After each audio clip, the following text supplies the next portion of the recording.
Okay, perfect. Thank you. All right. Yeah. Well, I wanted to take the time real quick to welcome everybody to the 2020 or 2021 ISP Pacific Northwest Educational Webinar.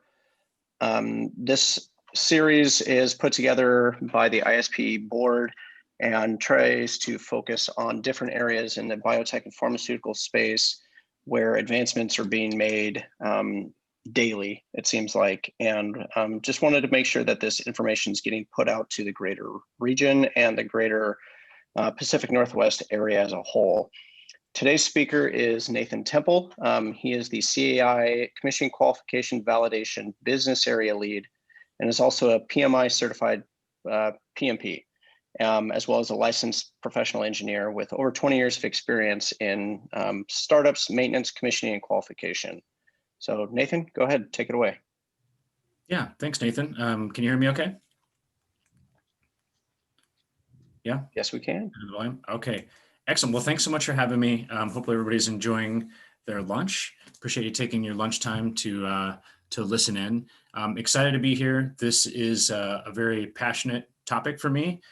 For some reason, I don't know why, but it's exciting. We're seeing a lot of evolution and change in the quality space and in the commissioning, qualification, and validation space.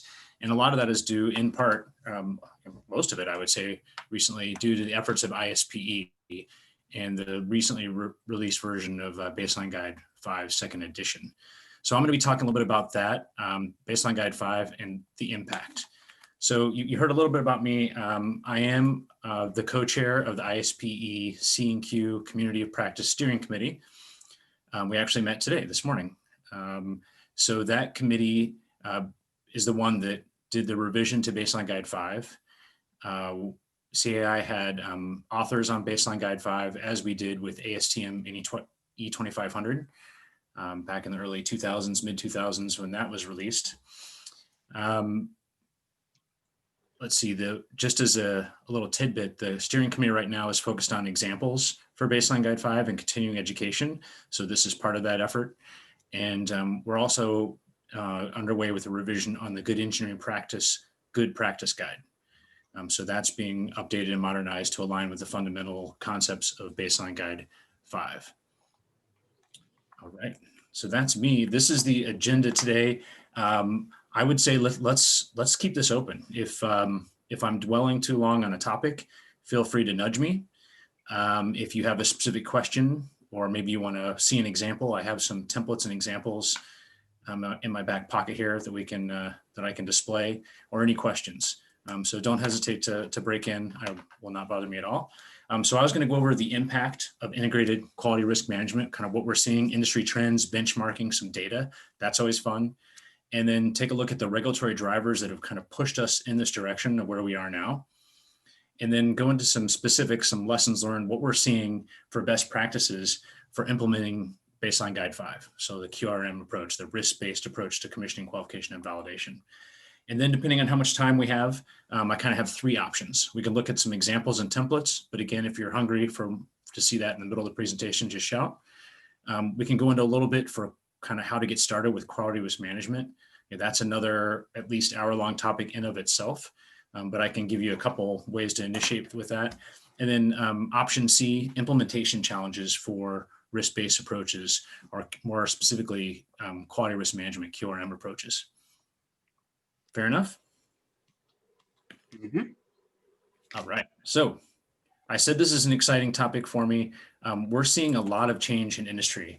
And really, when I'm talking to people, when ISPE and the subject matter experts are talking about Baseline Guide 5 and quality risk management, we're not talking about qualification and how to reduce the cost and time of qualification. We're talking about the bigger picture, speed to market. Isn't that ultimately our goal? To get manufacturing underway, good product out the door into patients. And that's what is really evolutionary and super cool, frankly, about this quality risk management approach. It's the whole life cycle approach to looking at how we plan, design, and execute, and ultimately validate projects. It's getting that project done. And I think we all have the war stories that we can talk about where We get into the qualification phase, we start writing a bunch of deviations. We might find equipment that's not suitable for its intended use and has to get replaced, maybe significant automation challenges. And we should not be in a discovery mode during qualification. And that's why qualification typically ends up on the critical path, and it costs more money. And it kind of goes back to that, the fun-filled phrase is there's never enough time or money to pause on the project and really plan it out. But at the back end, we always seem to be able to find enough money for a 3 to 6 month extension on the project. And that's what's killing us. So speed to market, that's the message. So what are we seeing for CQV disruptions? What are the disruptors right now in the marketplace? Patient need, cell and gene therapy projects are coming in hot and fast. And those are rapid fire projects. Orphan drugs, critical therapies. We've been talking about reduced clinical trial timelines for a long time, but think about what's been happening with COVID and the pandemic. We're doing multiple steps in parallel that used to be in series. So no longer does the construction team and the planning team and the validation team have years to put in a large greenfield or brownfield facility. We have very rapid timelines. With that, there's also competition, but we're hearing things from the company's senior VPs, the directors, challenging from the top down, how can we get these projects done quicker? And so it's a different concept. It's not a quality or validation driven thing of, hey, we need to do things better. It's top down from company leadership saying these projects have to get done. Where can we find optimizations and how can we do it better?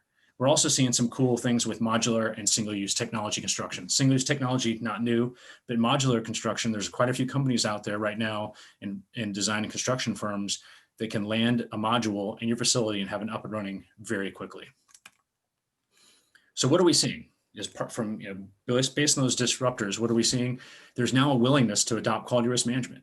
That's what I was alluding to. It's not a few individuals, it's top-down management saying, let's get it done. And quality risk management is one of those keys to speed to market. We're seeing more requests and interest in CQV program optimization. Show us the benchmarks, show us how we can do it. Let's get that accomplished. People are open to an integrated approach, integrated commissioning and qualification approach. There's a renewed focus on good engineering practices and commissioning, and we're going to spend a little bit of time on that. And if I had to pick one thing to start out with, what can I do today to start implementing these concepts? I would say, look at your good engineering practices. Most companies have GEPs or engineering procedures, but they're probably not robust. They're probably not directing an engineering quality program that a good set of good engineering practices would have. We're talking about specification, design review, engineering change management. Can you see my fingers? Design review, traceability, and then the commissioning act in of itself. We're seeing paperless validation tools, your NEATs, your Valgenesis. So that's disrupting things and making issue resolution faster, execution faster. And I think this is interesting at us as a contracting company, but cool tools that you as an owner company can use to help drive partnership and common risk reward. So we really are seeing a kind of a pullback from your staff augmentation model to bring in C&Q contractors or any of your consultants, frankly. So integrated project, risk reward contracts, fixed price projects, or if you do this by then, schedule-based milestones, and you can do that with a traditional staff augmentation C&Q role. It's about defined scope of work and holding people accountable. Okay, we've talked about the business drivers when we initiated this.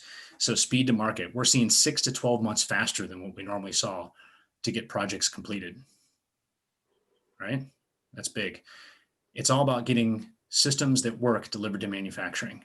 So when we go into the debug phase post-qualification, if we're into debug and engineering runs and into qual lots, we should not be finding problems. That should not be a whole new round of now under probably enhanced change management. Software is at a different state, maybe locked down a little bit more. We shouldn't be doing a bunch of deviations and changes at that point. Integrated project delivery. Okay, so we're going to start talking a little bit about how we're going to accomplish all these great things I'm talking about, because you can't just say we're going to do risk-based approach or quality risk management. And I think RFPs and project plans for a long time have said we're doing risk-based approach, but it wasn't really risk-based approach. It wasn't really quality risk management. So what we're talking about is pulling the qualification effort, the kind of the traditional CQV roles and activities, early into the project. So what that has shown is that the CQV cost, if you're holding a line item for commissioning and qualification activities, the CQV cost isn't necessarily going down, but the project delivery timeline, the schedule is shortening. And if you think about how much a batch is worth to your company to get into manufacturing, if you could be making batches a few months early, that money clearly usually completely offsets any cost associated with C&Q. We kind of forget about that, right? We kind of get stuck in project mode, but really we need to be thinking about operation and manufacturing mode and what the return on the investment is with that. So this is just it's a little bit difficult to look at, but a quick example. On the left, we kind of have normal. On the right, we have desired. We want to identify problems as shown on the right, in the red line on the bottom, as early as possible, as compared to the left, where the problem identification kind of spreads out throughout the project. And we want a really rapid startup time so we can get into efficient operations. And that's what we're seeing with this use of quality risk management. And really, when I say quality risk management in this context, I mean getting in there early, defining your user requirements, getting those process and product risk assessments in place so we know what's important, and then executing under good engineering practices. Because I want to find problems in the design review stage. I don't want to find them in the startup and the commissioning stage. Okay, I'm talking kind of faster. Am I doing okay so far? Yeah, that was great. Okay, so I do want to step back a little bit. Sometimes when people talk about these concepts, it sounds a little preachy, and every company is different. Every project is different, right? So we talk about this bridge of where you are. Are you in Baseline Guide 5, kind of first edition? Are we in the 1980s, 1990s, where we're doing impact assessments and the V model, and we're repeating qualification or commission activities and qualification? Maybe you're there, and maybe that's working for you. On the other side of the coin, our most innovative companies right now don't have IOQ. So there's no IOQ protocol, right? And they have a strong set of good engineering practices and a risk-based approach. They're truly integrating their commissioning and qualification. So all of their verification activities happen during the commissioning process. And qualification is an acceptance and release report that reviews the completed trace matrix to make sure all the critical aspects and critical design elements were verified as part of the commissioning process. Other companies are one level down from that, where they're still generating an IOQ protocol, but that IOQ protocol is 4 or 5 pages long, and it lists all the CAs and CDEs, which I'll go into more detail explanation here in a few slides. And it's simply an audit. So I'm going to go pull up the commissioning protocol, the verification protocols, and I'm going to make sure that I did what I was supposed to do for these CAs and CDEs, and we document that. So I'm still actually filling out an IOQ protocol, but it's a confirmation protocol. And that gives us this piece of paper that gives everybody a warm fuzzy, this protocol that's there and ready. Others are repeating I have a question. Yeah, go ahead. How many, the modern approach, how many companies are using like electronic systems to keep all those things kind of in accountable, I guess, or tracking them? You mean protocols? Yeah, like you mentioned, they don't have an IOQ, and that they verify that all the requirements are met at the end. I mean, is that all electronic? How they're doing that? It's a mix. A couple have that, and that's actually, frankly, let me answer your question first. So some are still mostly paper-based. Some are doing electronic validation tools. Most of the validation tools on the market right now are basically paper on glass. Now, it does provide you essentially internal traceability, so you can tag deviations or issues to the associated protocol. But really, they were designed to make it easier for all of us to absorb the technology and do paper on glass. I think the next evolution is probably what you're alluding to, Jeff, which is to have kind of a database tool where I can have the product and process knowledge, CQAs, and I can show the traceability via risk assessment into CPPs, CAs. I can show the design review and the design specs trace into and give me the critical design elements. And I can tag the testing, just like we do in a traditional trace matrix. And I can show that path easily. Right. I guess I was maybe, have you ever seen anybody using that as a mean to an end of getting to this model? That work? Not fully integrated like that. No, Okay. but I have seen everything in electronic systems. So you go and pull a report out of the system to show your IOQ, but it's still lumped together as like this is an IOQ. Here's my verification, or here's my trace matrix. Okay. Okay, so oh, before I show you this, yeah. So then, good question, thank you. And then so we have it's all in the trace matrix. It's in the system. I just do a report. We do an IOQ confirmation protocol. We're seeing those happen. And then we're seeing, love what you're saying, Nathan, but I still want to do a field execution, call it IOQ, and re-execute for CAs and CDEs, right?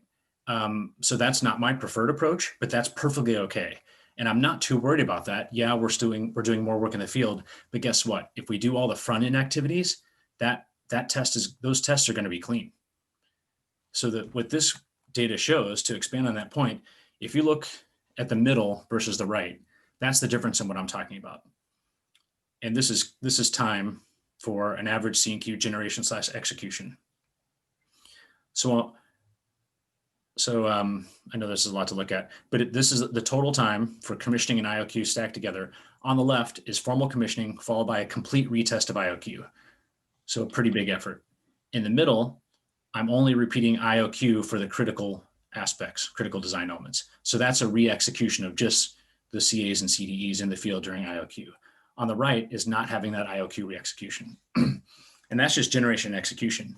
The impact of the project timeline is that if I do the front end activities and I follow good engineering practices, I'm going to discover problems and issues during design review and construction quality assurance. And so even with so that's where the money is. It's not so much in reduced qualification activities, it's reduced problems found during qualification activities. So to back up to this bridge slide, wherever you are, it's fine. This is a ISPE baseline guide. It's not mandatory requirements. And so let's talk about where you are on that approach, what makes sense for your company. You need to assess where your comfort level is. What's the sophistication of your engineering team with good engineering practices? What's the relationship and comfort factor between engineering validation and / quality? And these things, it's okay to evolve it over time. Okay, here's some baselining. Percent total installed cost. This has come from some ISPE baselining that we've done in the COP. We're looking somewhere between 4 and 8% for C&Q. The tough part here is, do you count automation? How do you attribute the cost of maybe corporate individuals, corporate engineers and managers coming in to your site, if you have a corporate arm versus site personnel. So not everybody measures it the same, but I think 7 and 8 is where we're seeing some quality risk management. So that's getting us down to 3.5 to 6% for total installed cost of C&Q. So we are still seeing some reductions. Okay, so what I'm going to talk about as we march ahead here are kind of these different areas. So I'm going to not talk about them because I'm going to talk about them later. And we'll press on here. Okay, a couple things. We're still kind of in the beginning here of talking about the value statements and some quick wins. Here's what we're seeing for cost savings and schedule acceleration. How do we get that speed to market? How are we saving 3 to 9 months on the project?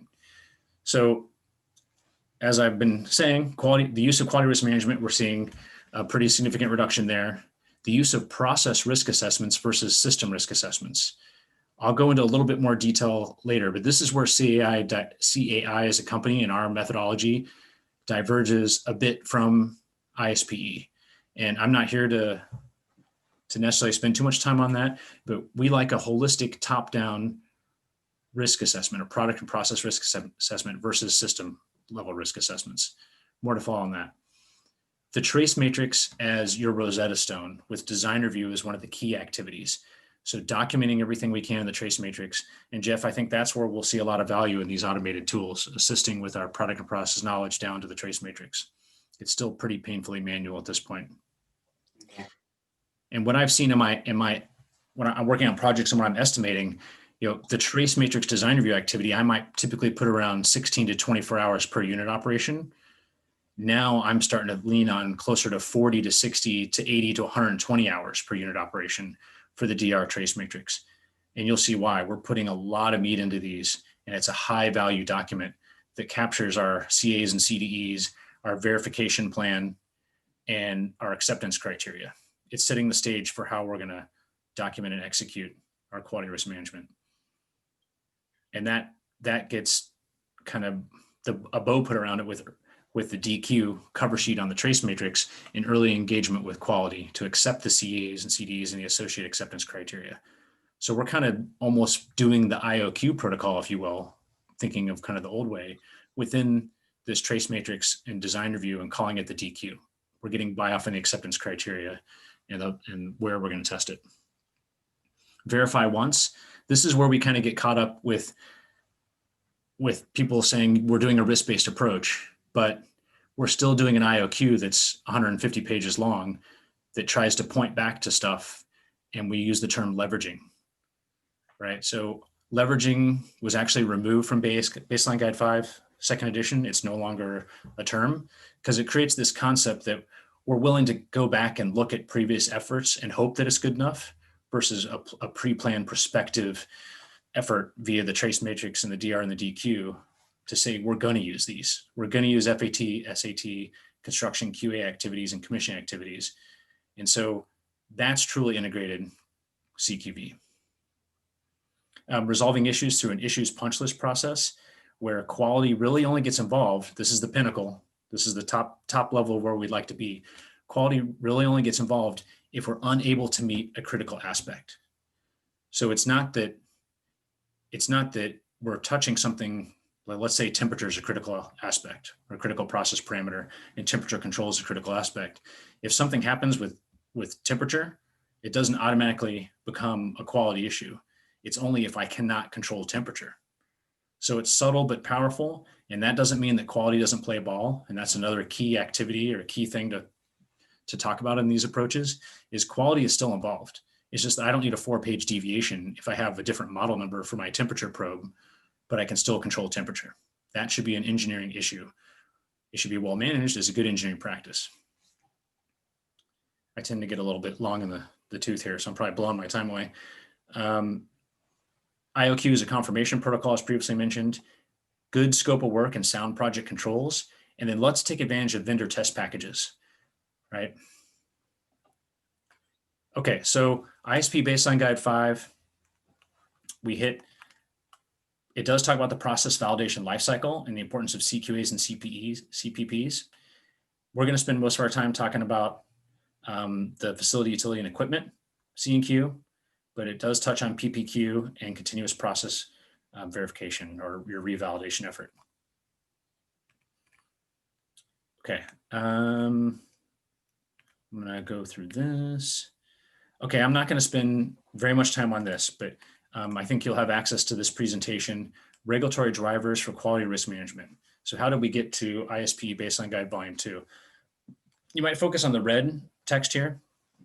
2000, all the way back in 2001, first edition of Baseline Guide 5, talked about the V model and the C&Q approach. Q8 gave us some of the core product and process knowledge concepts that we're using today. There was a couple of white papers, Q9 with QRM processes.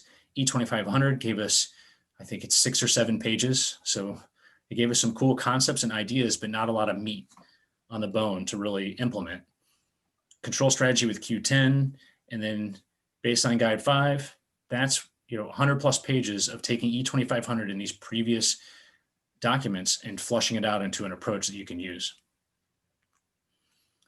So Q8, CQA, CPP, quality by design.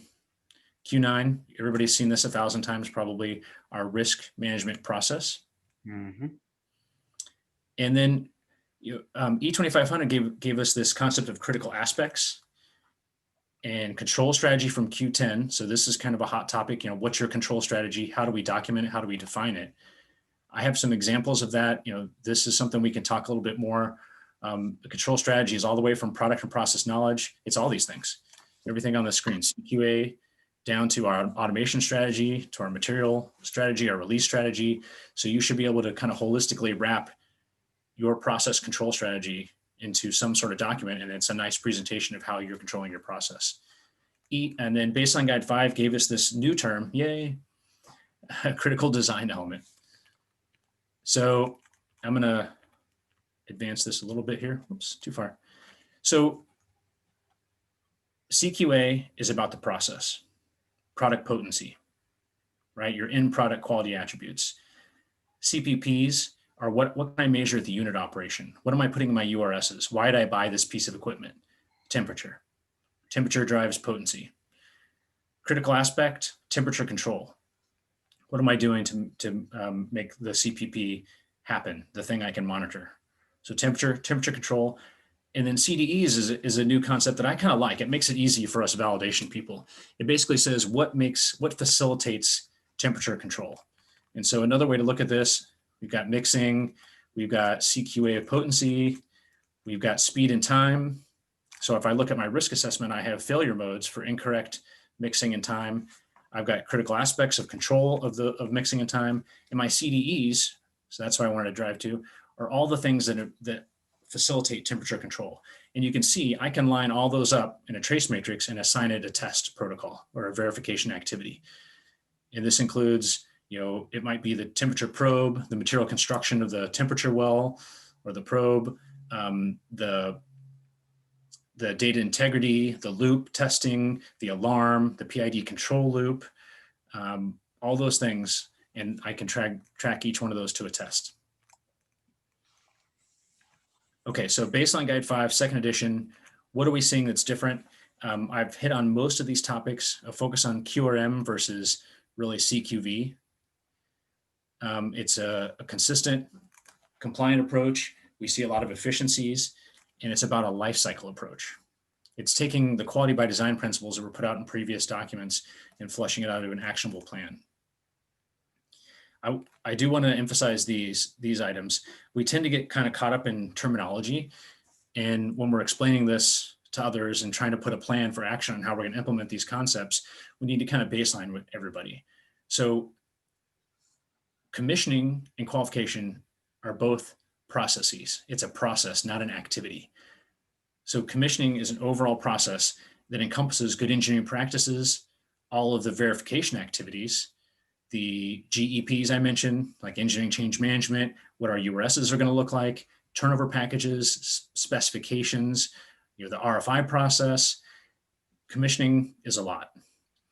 And qualification is the process of confirming that we've done, the systems are suitable for use. It's a confirmation, not an activity to be done in the field until we get to PQ. That's different. PQ and PPQ, those are activities. And so when we're doing verification, that's when I'm actually doing a test. If you're testing something in the field, the act of doing something in the field is a verification activity. So I like to phrase that as, it's not a commissioning protocol, it's an installation and operational verification protocol, right? Because that kind of ties back to our traditional IQ and OQ or IOQ protocol concept. So our verification activity is an IOV. It's done under the commissioning umbrella. And then if I need to do 3 different commissioning protocols in a unit operation to get it to call it done, that's fine. But I don't go into my IOQ, which is a confirmation process, until I've completed all my issues and completed my commissioning activities. And that IOV protocol can certainly be a wrapper to pull in vendor testing. Now that vendor testing might be purchased, might be called an IOQ. That's fine. My IOV protocol is going to reference a vendor IOQ protocol and not repeat that testing. And we can map all that out in the trace matrix. Okay. A better definition in the new Baseline Guide 5 of these terms,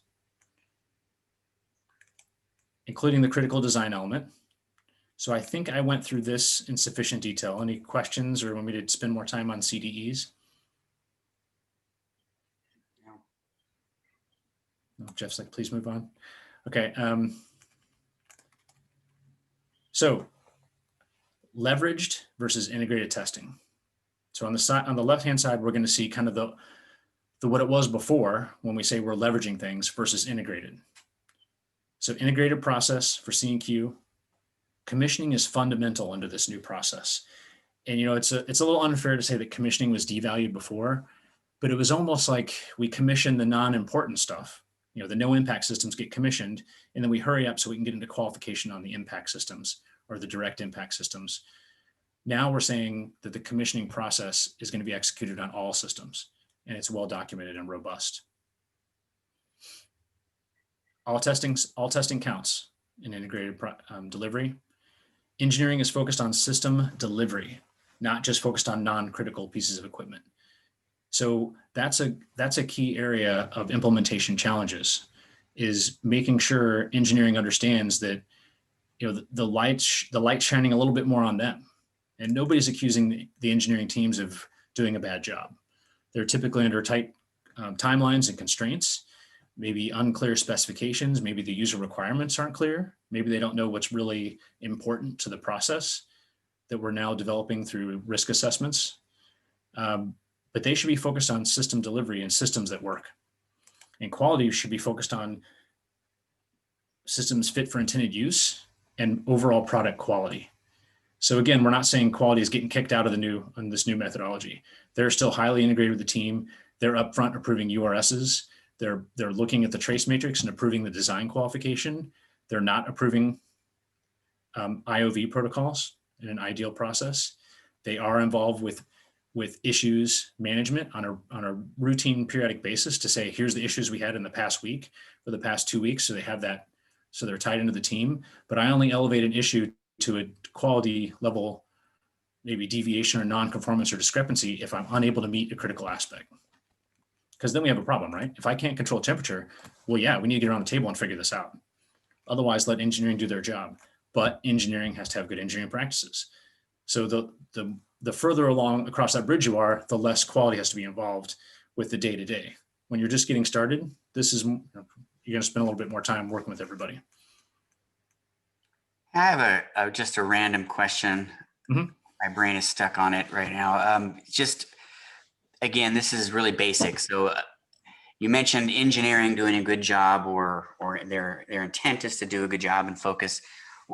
I mean, how big for let's say 100-person plant, how many engineers would you say is adequate to support an integrated process that you're talking about? Wow, that's a great question. You're going to pin me down to a number, huh, Jeff? One? More than they probably have. 20? Between 1 and 20? Give me a number. I was going to say 5, but okay. It's a perfect question, because that's exactly what we're seeing, and it's the same. It could be equipment, it could be automation too. How many automation engineers do you need if Emerson's going to provide you a Delta V solution and deliver it to you, right? Well, somebody has to approve all those specs. Somebody has to do the design reviews, right? Right. And this ties back to, I just had CAI do some work where I had them, like I said, write a GEP, good engineering practices and engineering change management, right? And then I had quality look at it and say, this is neat, but we don't have enough people to implement this. Yeah. So, and I can feel that from a pain standpoint, like we don't have enough engineers on site to practically get through validation the old way. So I guess that's why I'm asking. Just trying to get an idea for what is a good number. I mean, I'm glad you mentioned that. So I'm gonna raise this up in our ISPE steering committee to kind of think about it, because you're right. Most companies don't have the luxury. I mean, even the big companies, the big players, everybody's busy. And I'm seeing this at multiple clients now. You just, all of a sudden you have a lot of design reviews, a lot of spec reviews, approvals. We're asking people to sit in during risk assessments. But I mean, it's kind of a problem. It is a problem, but when we're going to senior leadership and explaining what it's going to take to implement these, and if the big win is delivering a project faster and the money associated, whatever the value that has, there are real upfront costs. This is not, you can't just say we're going to do integrated QRM. Right. I mean, I'm going to have to say, you're going to have to hire me 5 engineers, and they're going to say, get bent. Right, but but I would like to think that there's a long-term value statement, because this is not about, maybe, I don't think I said this adequately in the beginning. I think you guys know this, but it's not about C&Q. When we do a product and process risk assessment, when we understand the CAs and the CDEs, this all feeds into, yes, a determination of qualification and level of effort we're going to put into that, but it feeds into SOPs, training periodicity, spare parts, calibration, level of and periodicity of, our CAPA, our change control process, right? This is one of those things we're going to laminate these things or have them available so people can make decisions on it. And so I think it's the same thing with bringing in engineers, that we tend to think at a project focus. So maybe you can bring in some contract engineers, but you need to have smart people who can help you facilitate this. And that should give you increase your operational efficiency of your manufacturing process. Good question. Okay, so this is the document, or the flow path in Baseline Guide 5. So we can see on the left here, here's our product and process knowledge. And then we go into our unit operation URS definition. In this case, we still have system level impact assessments in Baseline Guide 5. And then we've changed the criticality assessment. The component criticality assessment is gone and replaced with system risk assessment. Excuse me. So we can take a look at an example of that. And then, like I said, this Rosetta Stone powerful activity of design review and design qualification, along with C&Q testing in parallel. Here's where we want to find those problems. Here's where those engineers are going to get involved with the design review effort and the specification review and approval. And it all ties into our trace matrix. And then we have this concept of acceptance and release. So I really don't even want to be doing unit-based C&Q summary reports anymore. I want to complete the trace matrix and to do an area acceptance and release where I say I've completed all my IOQs as confirmation protocols, hopefully. I've completed my PQs. I have my EMPQ complete. I have my SOPs approved. I'm now ready to release into manufacturing with one area and acceptance and release report. So that's another concept in Baseline Guide 5. So the system risk assessment, another central concept, defines risk to product quality and patient safety, identifies risk controls. You can use this to determine your instrument and alarm criticality. That's kind of what we did with the component criticality assessments in the past, but we think this is a better vehicle for that. And then we'll link it to our verification planning and controls. Yeah, so link it back to the design review, CDEs. Okay, so this is where I go off script a little bit, and I know this is an ISP presentation, so hopefully there's no lightning that rains upon me. So this is where one thing you might consider, and this is kind of taking the next level to the next level, is instead of doing URS to system impact assessment to system risk assessment for every unit operation, let's look at all of upstream, or maybe one area. Let's look at formulation with its multiple unit operations and do a top-down approach and say, how can we impact product and patient safety? And so what that looks like, and you have to have your CQAs and CPPs. So that's one that when you do it this way, excuse me, this way, the top-down approach, it makes it very evident whether you have product and process knowledge. And if you don't know your CQAs and CPPs, I have a couple of slides on that if we want to talk about it. There's a way to flush those out. Because the left-hand side, the starting point of the risk assessment, are the things that can go wrong. All your contaminations, right? Your endotoxins, your particulates, your dirt and bugs, cross-contamination, cleaning, residual cleaning agents. We list the CQAs and all the potential impact to CQAs. And since I'm going off script here, that's a trace matrix. There we go. So here's a process risk assessment. Is this terribly too small, or is it okay? Looks good. So you can see what I'm talking about is on the left-hand side, I'm not listing the unit operation or the user requirement, like temperature control or material construction, right? Or compendial water requirements for Wi-Fi. That's what a system risk assessment does. It starts out with what does the system do and what's the risk? Here, I'm looking at a whole area and saying, how do I prevent what are the pathways for microbial contamination? What could come from raw material, the media, the buffer, the Wi-Fi, right? And so what that does, and we can do this earlier in the project with the design team, the design firm. You probably don't have URSs written. You may not know all of your unit operations. You might have the automation team begging for money and nobody wants to fund them. Well, guess what? Here's their chance to say, hey guys, if I put an automation control here, we can mitigate that risk. And we start justifying decisions for automation. We also start documenting our quality systems and our SOPs that will be needed. Of course, we have gowning procedures, personnel training, and things like that. But we start to realize pretty quickly, there's usually somebody in the room writing down all the SOPs and getting nervous. Oh, geez, we got a lot of work ahead of us, right, for SOPs. And so this is one way to look at it. It's pretty powerful early on in the process. You have 3 ways to mitigate each one of these pathways, right? So the general hazard, how bad is it if it happens? What's the pathway to realize that hazard? And then what are my risk control mechanisms? And guess what these become? These basically become your CDEs, your CA/CDEs. And if we're looking at a unit operation, the danger is that we get too honed in on that unit and we don't think about interconnecting systems or higher level problems. And so if we know that product potency is a CQA, and that's down here somewhere, let's say, and what are the ways that that can happen? We might have product potency, temperature, and then we start thinking, well, throughout from tip to tail, where do we have to worry about temperature?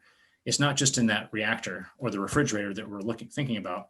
It's also in the time between process steps, and how are we going to monitor that? Maybe that's an automation solution. It's in the shipping validation and the container. Oh yeah, we have to worry about that now too, right? So one example. Where's my presentation? Do I have to reshare? I like that example. Thanks for sharing. Okay. So when we do that way, I don't need a system impact assessment. You can still do one. System impact assessments are fine. Please don't.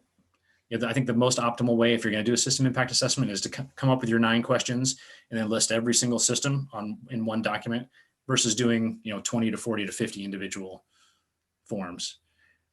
But really, if I do that top-down risk assessment, I can say, hey, I put refrigerator as a design control, so the refrigerator is now direct impact, right? The Wi-Fi still is direct impact because we need to clean water as a microbial contamination prevention. So you don't need to go through that. But really, I think the key concept here is system classification should not be a gatekeeper for the risk assessment. I think that's kind of the trap we fell into with the previous baseline guide 5, is we were too pigeonholed into the direct or indirect or no impact systems. We should be assessing overall risk, and then the systems will fall out. Okay, so here's our waterfall approach. This is a CAI developed kind of interpretation of baseline guide 5 and ASTM 2500. I'm trying to debate if I want to go through this in detail. It basically talks about risk assessment and determination of critical aspects and critical design elements. Critical design elements get further fleshed out in the design review process. DQ is a cover sheet to verify CDEs are included in the design. The commissioning process includes all the field and construction QA activities. IVOV is what we call it, right? Equipment qualification is an audit that all CDEs were met. Then we do our PQs, and then we do an acceptance and release for manufacturing. So there's your one slide to take to the powers that be to say, here's how we're going to get this puppy done. Okay, a fundamental process I mentioned, design review. So I think you may have been in some design reviews in the past where everybody kind of gets dragged in, and it's the last thing they want to do that day. But by going through a solid design review process, which can be multiple design reviews across the project lifecycle, we usually discover some pretty powerful things. Almost always, when I've done these, we've walked out with a couple of findings that drove change. So this is a key good engineering practice. Don't let this slip past in your project without having a good plan for design reviews. And it culminates in DQ. Here's an example of a trace matrix that turns into a DQ. I've seen this in many different ways. You can make some pretty cool macros. This is ripe for automation. We're working on that. But you take the URS, you reference the risk assessment to whatever level of detail you want. You can spend a lot of time driving the risk assessment details in here. It pays off in the end, though, as a long-term tool to assess change and risk moving forward. We map in the design specs that completes our DR/DQ. We document the critical design elements, and then I want to populate the verification activity, FAT, SAT, IOV protocol. This is going to be a PQ, right? And then list out the acceptance criteria. And then once we execute the testing, we say, where did we do it? And did we meet it? So I would stop at you don't have to put acceptance criteria in, but for the DQ and the quality approval of this, I would draw a line here or maybe here. So before we put in the execution details and get everybody to buy off on the fact that we're going to be doing things at certain phases in the project, and this is what we think is important. And then I can take this trace matrix and sort it by what's a CDE. Some of the business stuff would fall off, maybe redundant pumps, things like that would fall off and become my IOQ confirmation process to just look at the CDEs and if we did it or not. Okay, good engineering practices. I'm going to push through because we talked about that pretty extensively. DQ, that's that aha moment of quality protocol, essentially quality protocol pre-approval. So when they're saying like, geez, you don't want us to pre-approve your IOV protocols and yet the only field testing is happening in IOV protocol, that's correct, because you're going to get your approval at the DQ/trace matrix level. Is it the end of the world if quality still wants to sign IOV protocols? No. It depends on where you are on that path, where everybody's comfort level is with this process. Here's the acceptance and review process, which I talked about. I'm going to skip that part. So QA is really looking at user requirements, the quality risk assessments, vendor assessments, and the vendor leveraging strategy. That's kind of like your supplier quality assessments or vendor assessments. The design qualification, but not necessarily the individual design reviews, right? That DQ, like I said, is basically a pre-approval of the IOQ. Of course, your validation project plans, the PQs, your completed IOQ, PQ reports, and our acceptance and release. Okay, so we're 48 in. How are we doing? Anything you want to flesh out in a little bit more detail? Questions? Disagreements? I guess if I'm looking at A, B, and C, C seems to be about the biggest thing that rings true in my head is just implementing. I don't know if somebody else was about ready to chime in there. Yeah, Bryce, Margaret? Oh, that's good. I think it's amazing the parallels between this and construction and what we're seeing too. Yeah, I personally drank the Kool-Aid back in 2011 and have been struggling ever since to try to get buy-in to some of these principles and practices. And well, just like you said, it all gets back to funding, and the more you can get operations at the front end during design and setup, the better off you're going to be. yeah, And people fight it. I don't know why. And Bryce, where are you coming from? So I'm with GLY Construction. So Okay. we're a general contractor. We build labs and build facilities for a lot of the life science and biotech in this area. So Beautiful. I'm glad to hear you're here. I know we used GLY once in the past, and I think that project went much better than the last one I experienced where we didn't use GLY. well, good news. That is a win. Yeah, no, definitely thanks for attending. And yeah, it really is much more of a partnership with you, your team, your subject matter experts than ever before. And hopefully you see that as a win and not as a impediment to progress. No, definitely. So I'm an equipment manufacturer's rep, and so these are all things I get addressed daily, and it's important to hear from you these types of things, because then I know this is what my team needs to address and look out for, and that's I can't begin to tell you how important that is. Yeah. So do you have a standard package for verification, maybe an IOQ protocol that you offer? Or? Well, I represent 5 factories, and so each one's a little different. And so I'm just going to throw out as an example MCOR Bonson. They do have a standard IOQ package, and we can implement it with Bonson people or people on site or with supervision. But some of these things, like when you're talking about going digital, I'm pretty sure that we're not, I mean, we have digital protocols, but we're not doing this digitally. Right. Yeah. Yeah.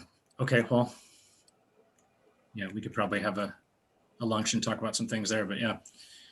Yeah, definitely. Yeah, no, these are all, this is food for thought. I mean, it's important as equipment manufacturers so that we know the after part of it. We can't just, deliver. I mean, that, although that's important, but we work with you after it's delivered. And so that's why it's so important to hear this.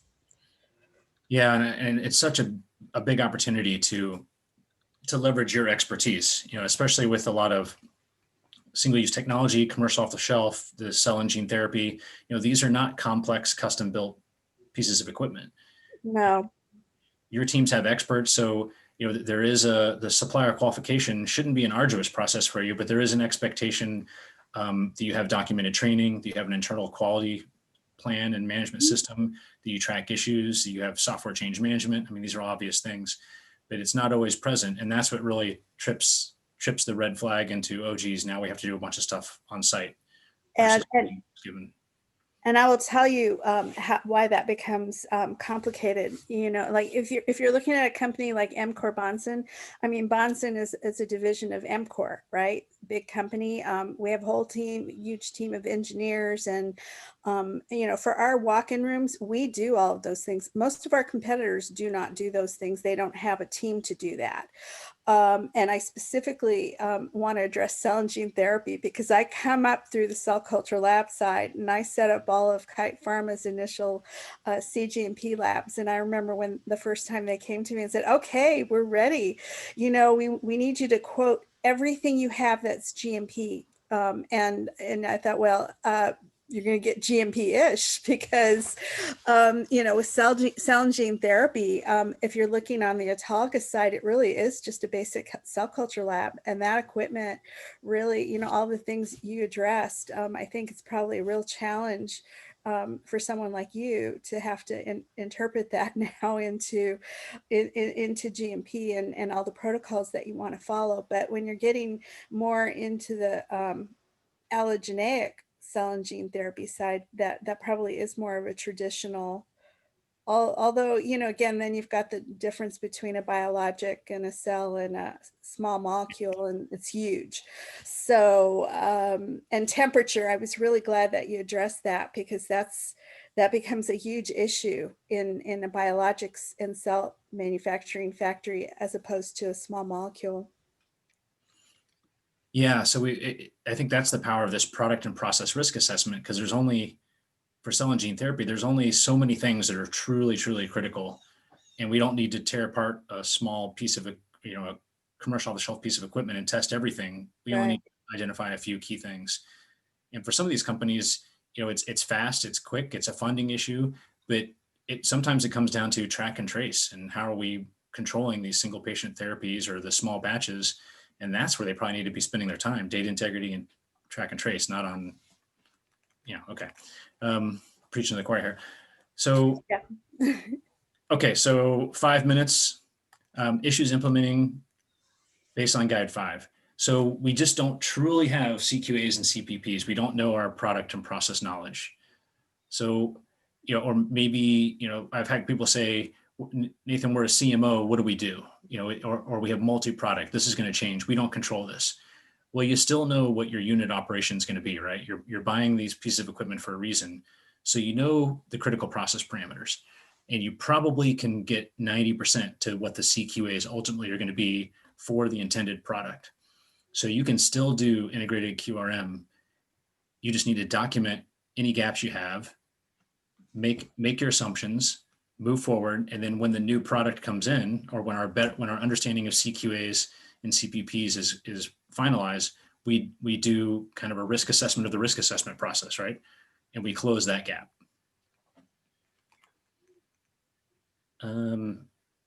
Okay, we just don't understand what QRM-based C&Q is. We think it's just a new way to say leveraging, or we think it's relabeling commissioning protocols as qualification protocols. No, it's an overall process. It's a life cycle. It's a change of mindset that requires engineering buy-in and quality buy-in. And it takes education. It's not just a quick idea. I harped on this pretty hard, so you can not surprised that it shows up here. Good engineering practices. Do we really have a solid specification? You know, what should a URS look like? And you know, plug for ISPE. There are examples. I think I can send them to you if you want. We have an example URS and what it should look like. URSs are tough, right? People want to put a lot in there. Create a specification. Create a user requirements brief. Call it a wish list. I don't care. But the fact that it's a cell analyzer that needs to be pink with a flame on the side because that's what everybody wants should not be in my URS. It should be the 2 or 3 things, the critical process parameters that this system needs to do. And then we get into how are we going to structure our design reviews and make sure they're value added? How does that feed into a trace matrix process? And this stuff takes time. It's upfront. Engineering change management, how can we convince quality that we're under control? That if the vendor's making changes, if we're accepting an FAT, how do we know the software is good? These are not new concepts, but we need to make sure it's well documented because we're not just going to throw it over the fence and say, well, qualification will find out if things really work or not. So this concept that, well, and this is where our hands being kind of forced, right? Market conditions are driving the reality that we can't take as long as we normally take on projects. So this idea that, well, the regulators expect an IOQ protocol, that's not necessarily true. The regulators, they have stated that they expect a risk-based approach. Now, that doesn't mean you have to do everything or all the things I'm saying in here. It just means that you need to be able to put in them a process control strategy, your risk assessments, a rationale. They don't want to see a bunch of binders. So call it what you will. You know, we can still do an IOQ confirmation protocol, but define what's important and make sure it works. Your systems are fit for intended use. Okay, well, I'm gonna call it here. Any questions? Nope. If you heard me clicking away on my keyboard, it was me typing you an email with an ask. Do you want me to address that now or for a future? No, I just, to summarize, I guess we still have some money left over on our purchase order for the project we were working on to write those good engineering practices and engineering change management. I'm just wondering if maybe we can, you know, have you or somebody come back and give a presentation to my new management to maybe help us identify what the next steps are in relationship to what you just presented. Perfect. Yeah. So I appreciate that. Thank you. So happy to do these presentations for anybody that would like. Thank you so much, Pacific Northwest, Melissa, Nathan Coy, for inviting me in the chapter. Always a good time. So thanks for your participation. All right. Thanks. Bye. Yep, Thanks so you're much. Well done. Absolutely. Thank you, everybody.